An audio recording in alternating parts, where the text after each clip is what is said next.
All right, how's everybody doing? This is the Comic Samurai. I want to welcome you to my next video, and tonight we're going to be doing another Friday comic challenge. These are put out by Comic Collector Geek, and every Friday he challenges collectors to go through their long boxes and find comics that have covers that share a common theme.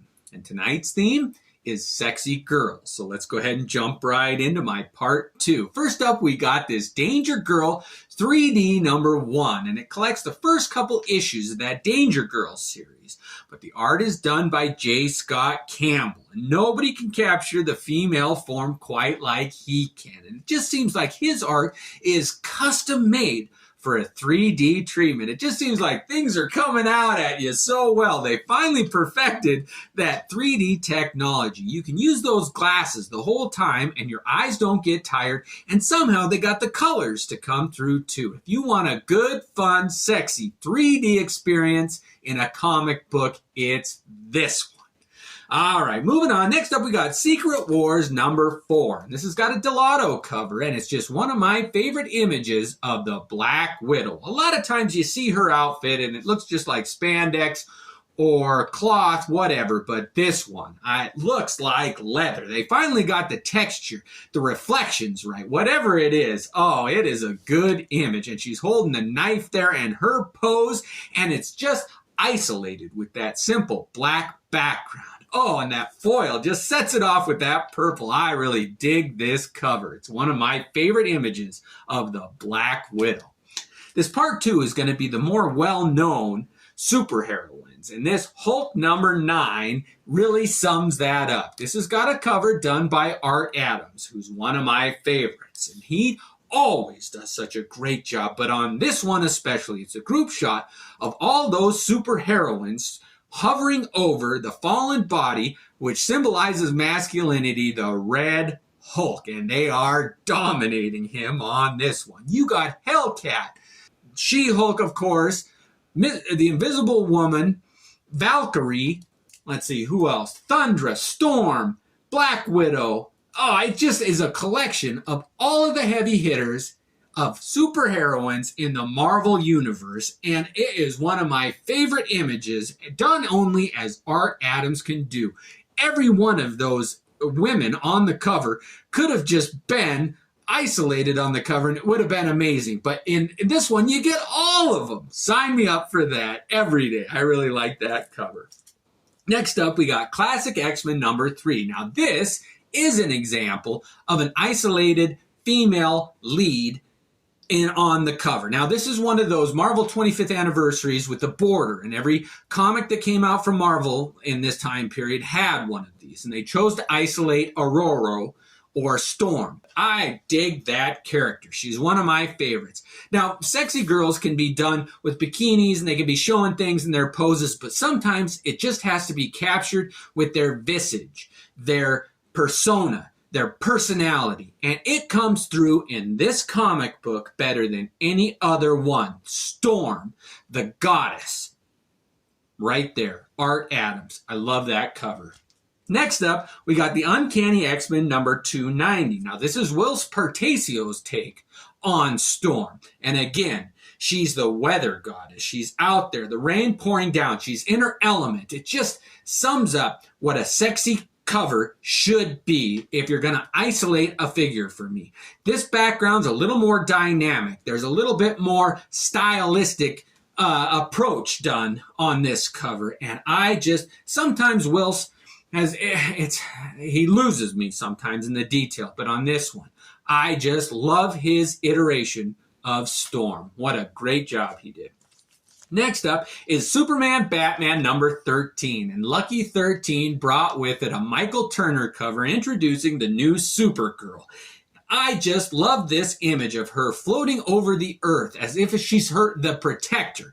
But Michael Turner had a way of capturing the female form that is reminiscent of Art Adams and all of the great artists before him, that he took all of the great techniques and made it his own. Something about his angles and the way the colors that he chooses also.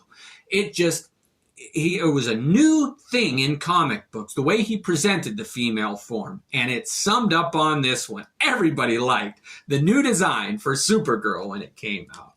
Next up, we got another Superman Batman. Now, this one's number 27, and it features the Huntress and Power Girl. Now, I found myself in this top 10 gravitating towards Power Girl in all the rest of these. So, here we go. This first one is an Ethan Van Sciver image, and I just think if you're going to do two, there's no two more different superheroines than the vigilante type Huntress paired up against and reflected, just reflected against with Power Girl, the good girl, the ultimate, like, Girl Scout type heroine. Although she's not, but her image is that. She's presented a lot like Superman.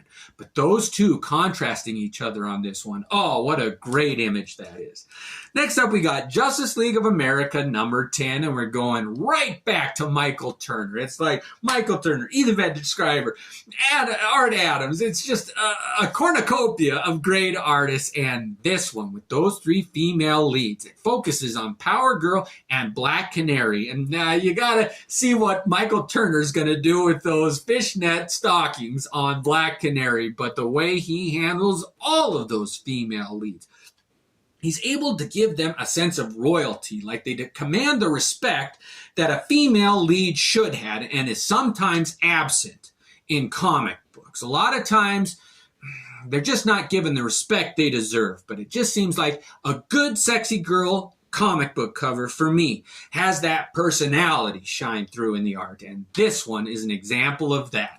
Next up, we got JSA number 39, and we've only got two left, but this one is done by Rags Morales, and he is one of my favorites. He got a bad rap because a lot of people didn't like what he did on the whole identity crisis thing, but I did. I dug it, and this is one of his better images. I saved it because I thought it was better than the ones that had come before it. Something about Rags Morales' look. He gives all of his characters just this personality, as if you knew somebody like that when you were growing up, or you had a teacher that had a personality, or somebody you looked up to, a heroine. But in this one, I think he summed up what a sex figure is supposed to be, a symbol of what sexuality should be in comic books with Power Girl. All right. Second to last, the penultimate for me is JSA Classified number 1, done by Adam Hughes. Now, I misspoke earlier and I said Alan Hughes. So I need to, I know that it's Adam Hughes. Sometimes your mouth gets ahead of your brain here and you get so excited, especially with these. I probably made a ton of mistakes in this video already, but Adam Hughes captures an image of Power Girl right here that I'm not going to go on and on about, except to say, I can imagine her flying right here. And when I am able to really suspend my disbelief and get into the cover and believe the story that it's telling, that is the sign of a great cover for me. All right, my number 1 all-time favorite sexy girl comic book cover is Justice Society of America number 9. And it's all due to Alex Ross. He revolutionized comics when he burst onto the scene. And when these were coming out at this time period, he did a run on all of these Justice Society titles. He did some in JLA too, that he isolated one character and he just drew their image. And I believe that all of the ones that he drew will go on to set the standard for what that character is going to look like from here on out. It'll be the classic example of their costumes, their look, their personalities. But it didn't have much to do with the story. He just presented the epitome. He watered it down. He gave only the needed elements of that character, including their pose, the lighting, their stance, the model, the coloring, and this one. He wanted Power Girl to be the sex symbol, but at the same time, you know that she's in control. Her personality comes through. She commands respect, and you better give it to her, because Power Girl is one of the few heroines who demands respect, and I give it to her all day. It's my favorite sexy girl cover. I want to see what yours are, where your tastes lie, and what makes a good sexy girl cover to you. So you've seen mine. Thanks for joining me. Catch me next time. Have a great night.